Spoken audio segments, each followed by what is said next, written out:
तो फ्रेंड्स, आज हम जिस मूवी का एक्सप्लेन करने वाले हैं इसका नाम है विक्रम वेदा, जो 2017 में रिलीज हुई थी और काफ़ी सुपरहिट साबित हुई थी। और अब बॉलीवुड में इसका रीमेक आ रहा है जिसके अंदर ऋतिक रोशन है और उसके साथ सैफ अली खान भी हैं। तो आपने मेरा चैनल सब्सक्राइब नहीं किया तो जल्दी से इसको सब्सक्राइब कर लें। तो मूवी शुरू होती है जहाँ पे हम वेदा को देखते हैं जो चेड़ा के लिए काम करता था स्मगलिंग का, और एक दिन चेड़ा की एक गाड़ी चेक पोस्ट से पार नहीं हो पाती क्योंकि इसके माल की खबर लीक हो चुकी थी और पुलिस की काफ़ी तगड़ी नाकाबंदी थी, तो इसकी गाड़ी वहां से क्रॉस नहीं कर पा सकती थी और चेड़ा इस बात को लेकर बहुत ज़्यादा परेशान था। तो वहाँ खड़ा वेदा ये सारी बातें सुन लेता है और वह चेड़ा से कहता है, बताओ मुझे, मैं तुम्हारा माल लेकर आऊँगा। तो चेड़ा वेदा की इस बात का ध्यान नहीं देता, तो फिर उसके दोस्त उसका काफ़ी मजाक उड़ाते हैं। तो वहाँ वेदा कहता है कि ज़िंदगी जब मौका देती है तो वो मौका कोरियर से नहीं आता, खुद बनाना पड़ता है। तो फिर वेदा चला जाता है उस माल की गाड़ी को लाने के लिए, उस ड्राइवर को बाहर निकाल कर उस गाड़ी को एक दूसरी गाड़ी के अंदर ठोक देता है और फिर अपनी प्लानिंग से उस गाड़ी को चेड़ा तक पहुंचा देता है माल समेत। तो चेड़ा देखकर काफ़ी खुश होता है और वेदा से कहता है कि मैं काफ़ी सालों से ये काम कर रहा हूँ लेकिन फिर भी तेरे जैसे बंदे को पहचानने में मुझसे गलती हो गई। तो चेड़ा कहता है, बताओ तुम कितनी कीमत लोगे। तो वेदा कहता है, ये मेरा पहला काम था तो ये मेरी तरफ से आपको गिफ्ट है, अगली बार कोई काम हुआ तो मुझे याद कर लेना। तो दिल्ली को काफ़ी बुरा लगता है क्योंकि अब वेदा ने उसकी जगह ले ली थी। तो दिल्ली अपने भाई साधु के पास जाता है और उसको वेदा की सारी बात बता देता है। तो साधु उसको कहता है, तुम कुछ टाइम तक छुप के रहो, वेदा को मैं देख लूँगा। अब दिखाया जाता है रवि को जो साधु के लिए काम करता था और छोटे बच्चों से वो स्मगलिंग का काम करवाता था ताकि पुलिस को इस पर कोई शक ना हो। एक दिन रवि सब बच्चों को काम समझा रहा होता है और वहाँ पर वेदा आ जाता है। तो उन बच्चों के अंदर वेदा का छोटा भाई पुनीत भी था। तो फिर वेदा रवि को काफ़ी डांटता है और उसके बाद इन दोनों की थोड़ी मुंहमारी होती है और फिर वहाँ से वेदा चला जाता है। तो फिर बाद में जब उसका भाई घर आता है तो वेदा उसको समझाता है कि तुम इन कामों में ना पढ़ो, तुम अपनी पढ़ाई पर ध्यान दो।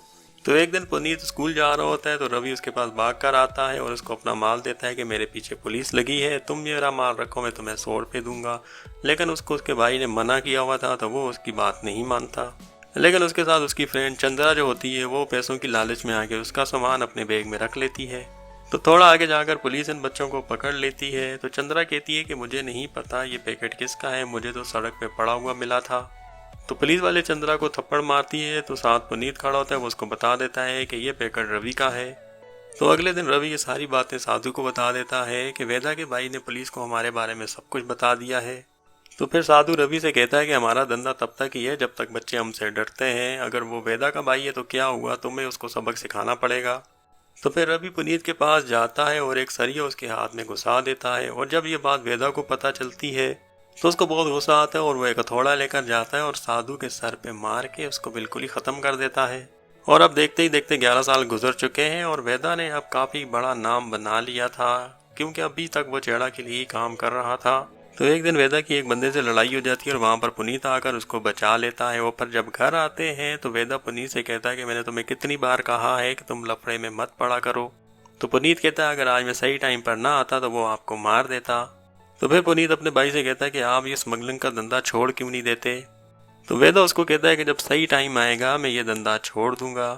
तो फिर पुनीत भाई से कहता है कि आपने मुझे जो 5 लाख रुपए दिए थे वो मैंने शेयर मार्केट में लगाए थे और मुझे उन पैसों से 1 लाख रुपए का फ़ायदा हुआ है और आपके 5 लाख जो ब्लैक के थे वो भी वाइट हो चुके हैं। तो भाई मैंने आज तक आपकी हर बात मानी है, अब आप मेरी भी बात माने और कोई इज्जत का काम शुरू कर दें। तो वेदा अपने भाई से कहता है तुमने जो पैसे जहाँ मर्जी लगाने हैं लगाओ, लेकिन मुझे मेरे काम से मत रोको। तो इसके बाद वेदा चेड़ा के पास जाता है और उसको शेयर मार्केट वाली बात बताता है कि हमारा ब्लैक का पैसा वाइट हो सकता है। तो चेड़ा यहाँ पर वेदा को 50 लाख रुपए दे देता है ताकि वो इस पैसे को शेयर मार्केट में लगा कर ब्लैक को वाइट कर दे। तो वेदा ये पैसे जाकर पुनीत को दे देता है और पुनीत ये पैसे चंद्रा के पास रखवा देता है। चंद्रा वही थी जो बचपन में स्कूल में इसके साथ जा रही थी। और दूसरे दिन जब पुनीत चंद्रा के घर पर जाता है तो वहाँ पर चंद्रा नहीं होती और वो पैसों से भरा हुआ बैग भी गायब होता है। तो वेदा को लगता है ये चेड़ा के बंदे दिल्ली का काम है क्योंकि उसको ही मुझसे जेलसी होती है, तो वो उसको मारते हुए चेड़ा के पास लेकर आता है और दिल्ली यहाँ पर कहता है कि मैंने ऐसा कुछ भी नहीं किया। और चेड़ा भी यहाँ पर दिल्ली की साइड लेता है और कहता है कि दिल्ली ने ऐसा कुछ भी नहीं किया, पैसे मैंने तुम्हारे हाथ में दिए थे और इसका नुकसान भी तुम ही भरोगे और 2 दिन के अंदर मुझे मेरा पैसा चाहिए और जब तक पैसा नहीं आता ये सारा काम दिल्ली संभालेगा। और दूसरी तरफ पुनीत चंद्रा के लिए परेशान होता है कि उसको कुछ हो तो नहीं गया। और फिर पुनीत को चंद्रा की कॉल आती है, दरअसल पैसे लेकर बाग चंद्रा खुद गई थी तो जब ये बात वेदा को पता चलती है तो उसको बहुत ज़्यादा गुस्सा आता है और वहाँ से पैसे लेकर वो सीधा चेड़ा को वापस कर देता है। तो चेड़ा वेदा से कहता है कि हम दोनों इतने सालों से साथ हैं और जिसने मेरे पैसे चुराए अगर मैं उसको जिंदा छोड़ दूँ तो फिर मेरे इतना बड़ा गैंगस्टर होने का फ़ायदा क्या है। हमारे धंधे का एक ही असूल है, गद्दार को कभी भी जिंदा नहीं छोड़ना और जाकर तुम चंद्रा को मार दो। अब वेदा के पास कोई रास्ता नहीं होता, अगर वो चंद्रा को मार देगा तो पुनीत बर्बाद हो जाएगा क्योंकि वो चंद्रा से प्यार करता था। तो वेदा ने चंद्रा और पुनीत को गांव भेज देता है और चेड़ा से जंग छेड़ देता है और 2 साल के बाद शहर का सबसे बड़ा गैंगस्टर वेदा बन जाता है। लेकिन अभी तक उसकी जंग चेड़ा से चल ही रही होती है और बीच बीच में वो अपने भाई से भी जाकर मिलता रहता है। तो अब दिखाया जाता है प्रेजेंट टाइम, जहाँ पर विक्रम और उसकी टीम को वेदा और उसके गुंडों के बारे में पता चलता है। वो वेदा के आदमियों की जगह पर जाते हैं और वहाँ एक एक करके सबको मारने लगते हैं। विक्रम की टीम वहाँ पर सभी का इनकाउंटर कर देती है और वहीं पर एक लड़का मारा जाता है जो बेगुनाह होता है, जिसके पास कोई असला भी नहीं था। तो एसीपी को इस बात का पता न चले तो विक्रम उसके हाथ में गन रखकर उसको भी शूटर बना देता है। तो फिर दूसरे दिन एसपी विक्रम से कहता है कि तुमने बहुत बढ़िया काम किया और वेदा के काफी सारे शूटर्स को तुमने मार दिया है। और अब दिखाया जाता है विक्रम की वाइफ को जो एक वकील होती है। तो एक दिन विक्रम और उसकी वाइफ साइमन की फैमिली के साथ लंच कर रहे होते हैं, वहाँ उसके बेटे की तबीयत अचानक खराब हो जाती है। साइमन भी विक्रम के साथ पुलिस में है और उसके साथ ही काम करता है। और अब दूसरे दिन दिखाते हैं कि एक इंक्वायरी टीम बैठती है जो विक्रम को लताड़ रही होती है कि तुम हर किसी का इनकाउंटर कर देते हो। और यहाँ पर साइमन पूरे इनकाउंटर की जिम्मेदारी खुद पर ले लेता है कि ये सब कुछ मैंने किया है। फिर एक दिन विक्रम को एक टिप आती है, उनको वेदा के ठिकाने का पता चलता है और पूरी पुलिस फोर्स तैयार हो जाती है और तभी खुद ही वेदा पुलिस के पास आता है और खुद को सरेंडर कर देता है। और यहाँ सभी वेदा का मुंह खुलवाने की कोशिश करते हैं लेकिन वेदा किसी को कुछ नहीं बताता। तो फिर विक्रम रूम के अंदर आता है और सभी कैमरा को बंद करके वेदा से बात करने लगता है। तो विक्रम वेदा से कहता है कि तुमने सरेंडर क्यों किया। तो वेदा कहता है इसके पीछे एक लंबी कहानी है, सुनना चाहेंगे क्या। तो विक्रम कहता है मुझे कोई इंटरेस्ट नहीं तुम्हारी घिसी पीटी कहानी के अंदर। तो फिर वेदा कहता है विक्रम से कि आपको नहीं लगता कि हम दोनों एक जैसे हैं और मैं जानबूझकर यहाँ पर आया हूँ। तो विक्रम वेदा से कहता है कि मैं जानता हूँ कि तुम एक जंगली हो और तुमने 16 मर्डर किए हुए हैं। तो वेदा कहता है कि आप कौन से दूध के दूल्हे हैं, आपने भी तो 15 एनकाउंटर किए हैं। तो विक्रम कहता है 15 नहीं 16। तो वेदा कहता है ओ हाँ, आपने अभी अभी एक बेगुनाह को भी तो मारा था। तो यहाँ पर वेदा विक्रम को अपनी कहानी बताता है कि वो कैसे चेड़ा के पास गया और कैसे गैंगस्टर बना। और वो विक्रम से कहता है कि एक दिन चेड़ा के आदमी ने मेरे भाई के हाथ में सरिया घुसा दिया, तो आप मुझे बताएं मुझे किसको मारना चाहिए था और किसको बचाना चाहिए था। ये दोनों बातें कर ही रहे होते हैं कि वहाँ विक्रम की वाइफ आ जाती है जिसको वेदा ने हायर किया होता है और वो उसकी जमानत करवा देती है। तो विक्रम आके वेदा से पूछ रहा है ये तुम क्या खेल खेल रहे हो मेरे साथ। तो वेदा कहता है ये पता लगाने का काम आपका है सर। तो घर आने के बाद विक्रम अपनी वाइफ से कहता है कि तुम ये केस छोड़ दो। तो उसकी वाइफ नहीं मानती। तो विक्रम कहता है कोई बात नहीं, मैं हफ्ते 2 हफ्ते के बाद वेदा का इनकाउंटर कर ही दूंगा। तो फिर विक्रम साइमन को कॉल करता है। तो साइमन कहता है कि अभी मैं बिजी हूँ, मुझे एक लीड मिली और मैं फैक्ट्री में जा रहा हूँ, वहाँ स्मगलिंग की डील होने वाली है। तो विक्रम साइमन से कहता है मैं भी आऊँ क्या। तो साइमन कहता है कि नहीं मैं संभाल लूंगा। यहाँ विक्रम वेदा की स्टोरी के ऊपर ध्यान देता है तो उसको याद आता है कि वो जो बेगुनाह लड़का मारा गया था वो कोई और नहीं वेदा का भाई पुनीत था। फिर विक्रम साइमन को फोन करता है लेकिन वो फोन नहीं उठाता। तो विक्रम समझ जाता है कि वेदा ने साइमन को टारगेट किया है। तो फिर विक्रम उस फैक्ट्री के अंदर पहुंच जाता है जहाँ पर साइमन होता है, लेकिन उसे यहाँ पर साइमन की डेड बॉडी मिलती है। तो अब विक्रम को बहुत बुरा लगता है और उसके मन के अंदर बदले की आग जाग जाती है। अगले दिन विक्रम की वाइफ ये साबित कर देती है कि जब साइमन मारा गया तो वेदा वहाँ पर नहीं था, वो एक शादी के फंक्शन में गया हुआ था। ऑटोप्सी रिपोर्ट के अंदर भी यही था कि साइमन को जो गोली लगी थी वो गन चंद्रा के हाथ में थी। लेकिन विक्रम इस बात को मानने को तैयार नहीं था। उसको वेदा पर ही शक था कि उसने साइमन को और चंद्रा दोनों को मार दिया था। और यहाँ एसपी सर विक्रम से कहते हैं कि वेदा को क्या लगता है कि हम उसको छोड़ देंगे, उसने हमारे साथी साइमन को मारा है, अब वो हमसे नहीं बच पाएगा। और अब वो वेदा का पता लगाने के लिए विक्रम की वाइफ का पीछा करने लगते हैं। क्योंकि विक्रम की वाइफ वेदा की वकील होती है तो वही एक जरिया थी वेदा तक पहुंचने का। तो फाइनली विक्रम वेदा तक पहुंच जाता है। तो विक्रम वहां से निकलने वाला होता है तो उसके सामने वेदा खड़ा होता है और यहाँ विक्रम इसका एनकाउंटर करने ही वाला होता है। तो देखता है आसपास काफी लोग होते हैं और फिर उसको गाड़ी में बिठाकर एक जंगल में ले जाता है।